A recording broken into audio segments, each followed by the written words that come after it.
227ನೇ ಶ್ಲೋಕದ 2ನೇ ಭಾಗ.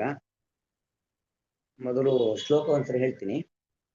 ತ್ವಯೈವ ದತ್ತಂ ಪದಮೈಂದ್ರಮೂರ್ಜಿತಂ ಕೃತಂ ತ್ವಯೈವಾದ್ಯ ತದೇವ ಶೋಭನಂ ಮನ್ಯೇ ಮಹಾನಸ್ಯ ಕೃತೋಪ್ಯನುಗ್ರಹೋ ವಿಭ್ರಂಶದೋ ಯತ್ರಿಯ ಆತ್ಮಮೋಹನ. ಇದರ ಬಲಿಯ ನಿಯಂತ್ರಣವನ್ನ ಪರಮಾತ್ಮ ಮಾಡಿರ್ತಕ್ಕಂಥ ಸಂದರ್ಭದಲ್ಲಿ ವಾಮನನ ಮುಂದೆ ಪ್ರಹ್ಲಾದ ಆಡ್ತಾ ಇರ್ತಕ್ಕಂಥ ಮಾತನ್ನ ನಾವೀಗಾಗಲೇ ನೋಡಿದ್ದೀವಿ. ಅದಕ್ಕೆ ಸಂವಾದಿಯಾಗಿರ್ತಕ್ಕಂಥ ಸಂಬಂಧಪಟ್ಟ ಶ್ಲೋಕವನ್ನ ಇದು ಭಾಗವತದಲ್ಲೇ ಬರ್ತಕ್ಕಂಥ ಶ್ಲೋಕಗಳು 8ನೇ ಸ್ಕಂದದ್ದು ಉಲ್ಲೇಖ ಮಾಡ್ತಿದ್ದಾರೆ. ಬ್ರಹ್ಮನ್ ಯಂ ಅನುಗೃಹಾಮಿ ತದ್ವಿತ್ತಂ ವಿಧುನೋಮ್ಯಹಂ. ಇದು ಭಗವಂತ ಚತುರ್ಮುಖ ಬ್ರಹ್ಮದೇವರಿಗೆ ಹೇಳತಕ್ಕಂಥ ಮಾತು. ಬ್ರಹ್ಮನ್ ಅಂತ ಸಂಬೋಧನೆ. ಎಲೆ ಚತುರ್ಮುಖ ಬ್ರಹ್ಮದೇವರೇ, ಯಂ ಅನುಗೃಹಾಮಿ, ನಾನು ಯಾರನ್ನ ಅನುಗ್ರಹ ಮಾಡಬೇಕು ಅಂತ ಇಚ್ಛೆ ಪಡ್ತೇನೋ, ಬ್ರಹ್ಮನ್ ಯಂ ಅನುಗೃಹಾಮಿ ತದ್ವಿತ್ತಂ ವಿಧುನೋಮ್ಯಹಂ, ನಾನು ಯಾರನ್ನ ಅನುಗ್ರಹ ಮಾಡಬೇಕು ಅಂತ ಇಚ್ಛೆ ಪಡ್ತೀನೋ ಅವನ ಸಂಪತ್ತನ್ನ ಅಪಹಾರ ಮಾಡ್ತೇನೆ. ಯನ್ಮದ ಪುರುಷ ಸ್ತಬ್ಧೋ ಲೋಕಂ ಮಾಂಚ ಅವಮನ್ಯತೆ. ಯನ್ಮದ, ಯಾಕಂದ್ರೆ ಯಸ್ಯ ಆ ಸಂಪತ್ತಿನ ಮದ ಅಹಂಕಾರದಿಂದಾಗಿ ಸ್ತಬ್ಧ ಪುರುಷ, ಸ್ತಬ್ಧ ಅಂದ್ರೆ ಅವನು ಸ್ತಬ್ಧನಾಗಿ ಅಂದ್ರೆ ಪ್ರಜ್ಞೆ ಇಲ್ಲದೆ ಅಂತ ಅರ್ಥ. ಅಂದ್ರೆ ಸರಿ ಯಾವುದು ತಪ್ಪು ಯಾವುದು, ನಾನು ಒಳ್ಳೆ ಕೆಲಸ ಮಾಡ್ತಾ ಇದ್ದೇನೋ ಕೆಟ್ಟದ್ ಮಾಡ್ತಾ ಇದ್ದೇನೋ ಅದರ ಅರಿವೇ ಇಲ್ಲದೇನೆ ಸ್ತಬ್ಧನಾಗಿ ಅಂದ್ರೆ ಆತರ ಅಹಂಕಾರದಿಂದಾಗಿ ಮೈ ಮರೆಯೋದಂತಾರಲ್ಲ ಆತರ. ಲೋಕಂ ಮಾಂಚಾವಮನ್ಯತೆ, ಆ ಜಗತ್ತನ್ನು ಅವಮಾನ ಮಾಡ್ತಾನೆ. ಮಾಂಚ, ಜಗತ್ ಸ್ವಾಮಿಯಾಗಿರುವಂತ ನನ್ನನ್ನೂ ಕೂಡ ಅವಮಾನವನ್ನ ಮಾಡ್ತಾನೆ. ದುಡ್ಡಿನ ಮದ ಅಷ್ಟು ಕೆಟ್ಟದ್ದು. ತಾನು ಯಾರ ಉಪಕಾರವನ್ನ ಪಡೆದಿರ್ತಾನೋ ಅವರನ್ನ ಮರಿತಾರೆ. ತಾನು ಯಾರ ಅನುಗ್ರಹದಿಂದ ಬದುಕ್ತಾ ಇರ್ತಾನೋ ಅವನನ್ನು ಮರೆತು ಜೀವಿಸ್ಲಿಕ್ಕೆ ಶುರು ಮಾಡ್ತಾರೆ. ಹಾಗಾಗಿ ಅದಕ್ಕೋಸ್ಕರ ಏನ್ ಮಾಡ್ತೀನಿ, ಅವನು ಭಗವದ್ ಭಕ್ತನಾಗಿದ್ರೆ, ಅವನಲ್ಲಿ ಭಕ್ತನಾಗುವ ಯೋಗ್ಯತೆ ಇದೆ ಅಂತ ಆದ್ರೆ, ಅವನಲ್ಲಿ ಅಹಂಕಾರ ಕಂಡು ಬರುತ್ತೆ ಅಂತ ನನಗೇನಾದ್ರೂ ಅನಿಸಿದ್ರೆ ಏನ್ ಮಾಡ್ತೀನಿ, ಅವನಿಗೆ ಅಹಂಕಾರ ಬರಬಾರದು ಮತ್ತು ಭಕ್ತಿ ಜಾಸ್ತಿ ಆಗಬೇಕು. ಅದಕ್ಕೆ ಮೊದಲಿಗೆ ಏನ್ ಮಾಡ್ಬಿಡ್ತೇನೆ, ಅವನ ವಿತ್ತಂ ವಿಧುನೋಮ್ಯಹಂ, ಅವನ ಸಂಪತ್ತನ್ನು ನಾನು ಅಪಹಾರ ಮಾಡಿಬಿಡ್ತೇನೆ. ಅವನ ಸಂಪತ್ತನ್ನ ಅಪಹಾರ ಮಾಡಿದಾಗ ಜನರಿಗೆ ಸಂಕಟ ಬಂದಾಗ ವೆಂಕಟರಮಣ ಅಂತ, ಕಷ್ಟ ಬಂದಾಗ ದೇವರ ಬಳಿಗೆ ಹೋಗ್ತಕ್ಕಂಥದ್ದು ಹೆಚ್ಚು. ಹಾಗಾಗಿ ಬೇಗ ನನ್ನ ಬಳಿಗೆ ಬರ್ತಾರೆ. ಅದರಿಂದಾಗಿ ಯಾರನ್ನ ನಾನು ಅನುಗ್ರಹಿಸಲು ಇಚ್ಛೆ ಪಡ್ತೇನೋ ಅವನ ಸಂಪತ್ತನ್ನ ನಾನು ಅಪಹಾರ ಮಾಡ್ತೇನೆ. ಬ್ರಹ್ಮನ್ ಯಂ ಅನುಗೃಹಾಮಿ ತದ್ವಿತ್ತಂ ವಿಧುನೋಮ್ಯಹಂ ಯನ್ಮದ ಪುರುಷ ಸ್ತಬ್ಧ ಲೋಕಂ ಮಾಂಚ ಅವಮನ್ಯತೆ. ಜಗತ್ತನ್ನು ನನ್ನನ್ನು ಅವಮಾನವನ್ನ ಮಾಡುತ್ತಾರೆ. ಯಾರು ಹೀಗೆ ಮಾಡ್ತಾರೋ ಅವನ ವಿತ್ತಾನ ಸಂಪತ್ತು, ಅದು ನಾನು ವಿಧುನೋಮಿ. ವಿಧುನೋಮಿ ಶಬ್ದಕ್ಕೆ ಧೂನ್ಯ ಕಂಪನೆ, ನಾಶ ಮಾಡಿಬಿಡುತ್ತೇನೆ, ಸಂಪತ್ತನ್ನು ನಾನು ನಾಶ ಮಾಡಿಬಿಡುತ್ತೇನೆ. ಮುಂದೆ ಯದಾ ಕದಾಚಿತ್ ಜೀವಾತ್ಮ ಸಂಸರನ್ನ ನಿಜ ಕರ್ಮಭಿ ನಾನಾ ಯೋನಿಷು ಅನೀಶಃ ಅಯಂ ಪೌರುಷೀಂ ಗತಿಮಾವ್ರಜೇತ್. ನೋಡಿ, ಈ ಮನುಷ್ಯ ಜನ್ಮ ಬರೋದು ಹೇಗೆ ಅಂತ ಹೇಳಿದ್ರೆ, ತತ್ರಾಪಿ ಜನ್ಮ ಶತಕೋಟಿಷು ಭೂವಿ ಮಾನುಷತ್ವಂ ಅಂತ ಗರುಡ ಪುರಾಣದ ಒಂದು ಮಾತು. ಈ ಮನುಷ್ಯ ಜನ್ಮ ಬರೋದು ತತ್ರಾಪಿ ಜನ್ಮ ಶತಕೋಟಿಷು, ಎಷ್ಟೋ ಕೋಟಿಗಟ್ಟಲೆ ಜನ್ಮ ಆದ್ಮೇಲೆ ನಮಗೆ ಮನುಷ್ಯ ಜನ್ಮ ಬರುವಂಥದ್ದು. ಪ್ರಾಣಿಯಾಗಿ, ಪಕ್ಷಿಯಾಗಿ, ಕ್ರಿಮಿ ಕೀಟವಾಗಿ, ಮರಗಿಡ ಬಳ್ಳಿಗಳಾಗಿ, ಅಲ್ಲೊಂದು ಒಂದೊಂದು ಪ್ರಾಣಿಯಾಗಿ 10 ಬಾರಿ ಹುಟ್ಟುವಂಥದ್ದು. ಹೀಗೆಲ್ಲ ಅನೇಕ ಜನ್ಮಗಳನ್ನ ಕಳೆದ ನಂತರ ನಮಗೆ ಬರುವಂಥದ್ದು ಮನುಷ್ಯ ಜನ್ಮ. ಹಾಗಾಗಿ ಅತ್ಯಂತ ದುರ್ಲಭವಾದದ್ದು, ಬಹಳ ಅತ್ಯಂತ ಮೌಲ್ಯಯುತವಾದದ್ದು, ಅತ್ಯಂತ ಸಂಪದ್ಭರಿತವಾಗಿರತಕ್ಕಂಥದ್ದು ಈ ಮನುಷ್ಯ ಜನ್ಮ.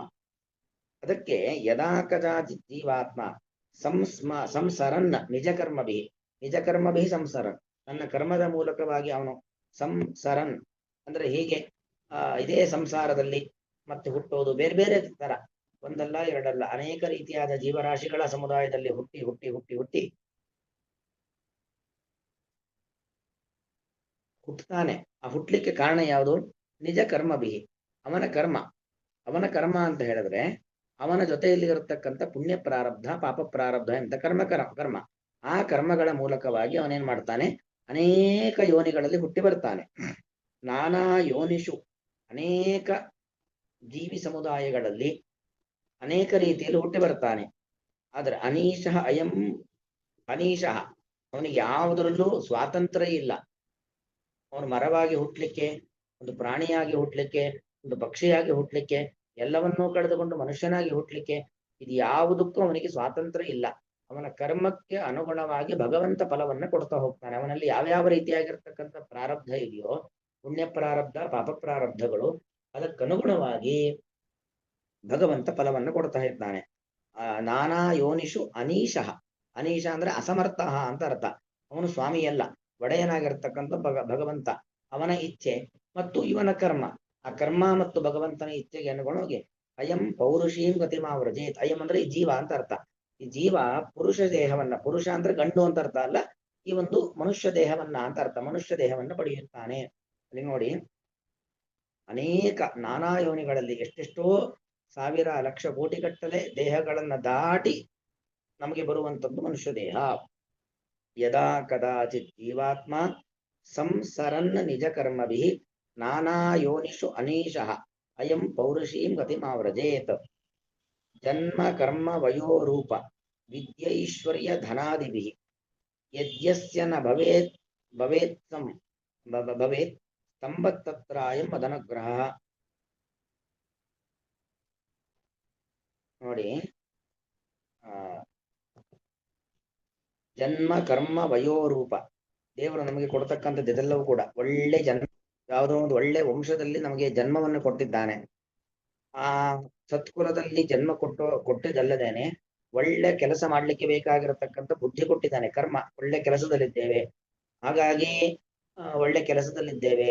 ಮತ್ತೇನೇ ಮಾಡ್ಲಿಕ್ಕೂ ವಯಸ್ಸು, ದೇಹ ನಮಗೆ ಸಪೋರ್ಟ್ ಮಾಡುತ್ತೆ, ಸಹಕಾರ ಕೊಡುತ್ತೆ, ಒಳ್ಳೆ ವಯಸ್ಸಿದೆ, ಜೊತೆಗೆ ದೇಹದ ಸೌಂದರ್ಯ ರೂಪ ಇದೆ, ಅದ್ರ ಜೊತೆಗೆ ಒಳ್ಳೆಯ ಸಂಪತ್ತು, ಇವುಗಳ ಜೊತೆಗೆ ವಯಸ್ಸು ಸೌಂದರ್ಯದ ಜೊತೆಗೆ ರೂಪ ದೇಹದ ಸೌಂದರ್ಯ ಇದೆ, ವಿದ್ಯಾ ಒಳ್ಳೆ ಜ್ಞಾನ ತಿಳುವಳಿಕೆ ಇದೆ, ಐಶ್ವರ್ಯ ಬೇಕಾದಷ್ಟು ಐಶ್ವರ್ಯ ಧನಾದಿಭಿ ಎಲ್ಲಾ ರೀತಿಯಾಗಿರತಕ್ಕಂಥ ಭೂಮಿ ಬಂಗಾರ ಮಡದಿ ಮಕ್ಕಳು ದುಡ್ಡು ಮೊದಲಾಗಿರತಕ್ಕಂಥ ಸಂಪತ್ತುಗಳಿದ್ದಾವೆ. ಇದೆಲ್ಲ ಇದ್ದು ಯದಿ ಅಸ್ಯ ನಭವೇತ್ ಸ್ತಂಭ, ಇದೆಲ್ಲ ಇದೆ, ಎಲ್ಲ ಇದ್ದು ಯದಿ ನಭವೇತ್ ಸ್ತಂಭ, ಒಂದು ವೇಳೆ ಅಂತಹ ವ್ಯಕ್ತಿಗೆ ಸ್ತಂಭ ಅಂತ ಹೇಳಿದ್ರೆ ಅಹಂಕಾರ, ನಾನು ಎಂತ. ಯಾಕಂದ್ರೆ ಏನು ಇಲ್ಲಿದ್ದವರಿಗೆ ಅಹಂಕಾರ ಜಾಸ್ತಿ ಇರುತ್ತೆ, ಅಂತದ್ರಲ್ಲಿ ಎಲ್ಲವೂ ಇದೆ. ಉತ್ತಮ ಕುಲದಲ್ಲಿ ಹುಟ್ಟಿದ್ದಾನೆ, ಒಳ್ಳೆ ಕೆಲಸವನ್ನ ಮಾಡಿದ್ದಾನೆ, ಒಳ್ಳೆ ವಯಸ್ಸಿದೆ, ಯಾರನ್ನ ಬೇಕಾದರೂ ಎದುರಿಸುವ ಶಕ್ತಿ ಇದೆ, ಬಿಸಿ ರಕ್ತ ಇದೆ, ದೇಹ ಸೌಂದರ್ಯ ಮುಖಕಾಂತಿ ಇದೆ, ಜ್ಞಾನ ಇದೆ, ಎಲ್ಲವೂ ಇದೆ. ಇದೆಲ್ಲ ಇದ್ದಾಗ ಇನ್ನೂ ಅಹಂಕಾರ ಜಾಸ್ತಿ ಆಗತ್ತೆ ಅಲ್ವಾ. ಇದೆಲ್ಲ ಇದ್ದರೂ ಕೂಡ ಯದಿ ಅಸ್ಯ ನ ಭವೇತ್ ಸ್ತಂಭ, ಒಂದೊಂದಿದ್ರು ಸಾಕು. ಬರೀ ವಿದ್ಯೆ ಇದ್ರೂ ಅಹಂಕಾರ ಬರುವ ಸಾಧ್ಯತೆ ಇರುತ್ತೆ, ಬರೀ ಸಂಪತ್ತಿದ್ರೂ ಅಹಂಕಾರ ಬರುವ ಸಾಧ್ಯತೆ ಇರುತ್ತೆ, ಬರೀ ಸೌಂದರ್ಯ ಇದ್ರೂ ಅಹಂಕಾರ ಬರುವ ಸಾಧ್ಯತೆ ಇರುತ್ತೆ. ಅದರ ಜೊತೆಗೆ ಎಲ್ಲವೂ ಉಪನಲ್ಲಿದ್ದು ಯದಿ ನ ಭವೇತ್ ಸ್ತಂಭ, ಒಂದು ವೇಳೆ ಆ ವ್ಯಕ್ತಿಗೆ ಸ್ತಂಭ ಅಹಂಕಾರ ಮದ ಬಂದಿಲ್ಲ ಅಂತ ಆದ್ರೆ ತತ್ರ ಅಯಂ ಮದನುಗ್ರಹ, ಆಗ ನಿಜವಾಗ ಅವನಿಗೆ ನನ್ನ ಅನುಗ್ರಹ ಆಗೇ ಆಗತ್ತೆ, ಆಗಿದೆ ಅಂತಾನೆ ಅರ್ಥ. ಎಲ್ಲವೂ ಇದ್ದು, ಅದಕ್ಕೆ ಒಂದು ಕನ್ನಡದ ಗಾದೆ ಮಾತು, ತುಂಬಿದ ಕೊಡ ತುಳುಕುವುದಿಲ್ಲ ಅಂತ. ಆ ತುಂಬಿದ ಕೊಡ ಅದು ತುಳುಕೋದಿಲ್ಲ.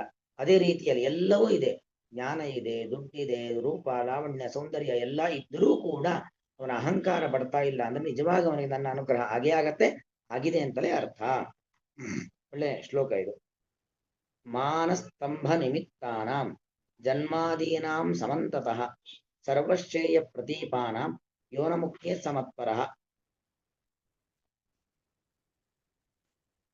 ನೋಡಿ, ಮಾನಸ್ತಂಭ ನಿಮಿತ್ತಾನಾಂ, ಮಾನ ಅಂತ ಹೇಳಿದ್ರೆ ಆ ವ್ಯಕ್ತಿಯಲ್ಲಿರ್ತಕ್ಕಂಥ ಅಹಂಕಾರ, ಸ್ತಂಭ ಅದು ಕೂಡ ಅಷ್ಟೇ, ನಾನು ಎಂತಕ್ಕಂಥ ವಿಪರೀತ ಮಮಕಾರ, ಇದರಿಂದ ಈ ಮಾನ ಮತ್ತು ಸ್ತಂಭ, ಮಾನ ಅಂದ್ರೆ ವಿಪರೀತವಾದ ಆತ್ಮಾಭಿಮಾನ, ಸ್ತಂಭ ಅಂದ್ರೆ ಅಹಂಕಾರ, ಇದರಿಂದಾಗಿ ಜನ್ಮಾದೀನಾಂ ಸಮಂತತಃ, ಜನ್ಮ ಕರ್ಮ ವಯಸ್ಸು ಸೌಂದರ್ಯ ಲಾವಣ್ಯ ಇವುಗಳಿಂದಾಗಿ ಸರ್ವಶ್ರೇಯ ಪ್ರತೀಪಾನಾಂ ಅಂದ್ರೆ ಇದೆಲ್ಲವೂ ಕೂಡ ವಸ್ತುತಃ ಶ್ರೇಯಸ್ಸಿಗೆ ಅಡ್ಡಿಯನ್ನು ಉಂಟು ಮಾಡುವಂಥದ್ದು. ಅಂದ್ರೆ ಇದೆಲ್ಲ ಒಳ್ಳೆ ಕುಲದಲ್ಲಿ ಹುಟ್ಟಿ ಒಳ್ಳೆ ಸಂಪತ್ತಿದ್ದು ಒಳ್ಳೆ ರೂಪ ಲಾವಣ್ಯಗಳೆಲ್ಲ ಇತ್ತು ಅಂತ ಆದ್ರೆ ಸಾಧನೆ ಮಾಡ್ಲಿಕ್ಕೆ ಆಗೋದೇ ಇಲ್ಲ. ಅಂದ್ರೆ ಏನು, ಯಾರಿಗೆ ಅಹಂಕಾರ ಇರ್ತವರಿಗೆ, ಎಲ್ಲರಿಗೂ ಆ ಥರ ಇರೋದಿಲ್ಲ.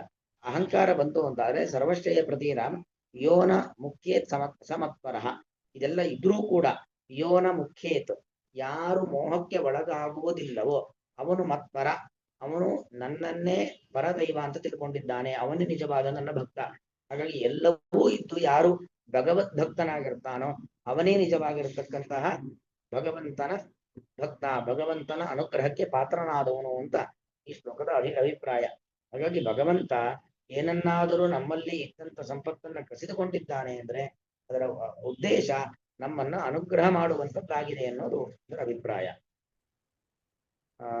ಬ್ರಹ್ಮನ್ನ ಎಂ ಅನುಗೃಹಾಮಿ ತದ್ವಿತ್ತಂ ವಿಧುನೋಮ್ಯಹಂ ಯನ್ಮದ ಪುರುಷ ಸ್ತಬ್ಧೋ ಲೋಕಂ ಮಾಂ ಚ ಅವಮನ್ಯತೆ ಯದಾ ಕದಾಚಿತ್ ಜೀವಾತ್ಮ ಸಂಸರನ್ ನಿಜ ಕರ್ಮಭಿಃ ನಾನಾಯೋನಿಷ್ವನೀಶೋಯಂ ಪೌರುಷೀಂ ಗತಿಮಾವೃತೇತ್ ಜನ್ಮ ಕರ್ಮ ವಯೋರೂಪ ವಿದ್ಯೈಶ್ವರ್ಯ ಧನಾದಿಭಿಃ ಯದ್ದಿ ಅಸ್ಯ ನ ಭವೇ ಸ್ತಂಭಃ ತತ್ರಾಯಂ ಮದನುಗ್ರಹಃ ಮಾನಸ್ತಂಭ ನಿಮಿತ್ತಾನಾಂ ಜನ್ಮಾದೀನಾಂ ಸಮಂತತಃ ಸರ್ವಶ್ರೇಯ ಪ್ರದೀಪಾನಾಂ ಯೋನ ಮುಖ್ಯೇತ್ ಸಮತ್ಪರಃ. ಶ್ರೀಕೃಷ್ಣಾರ್ಪಣಮಸ್ತು.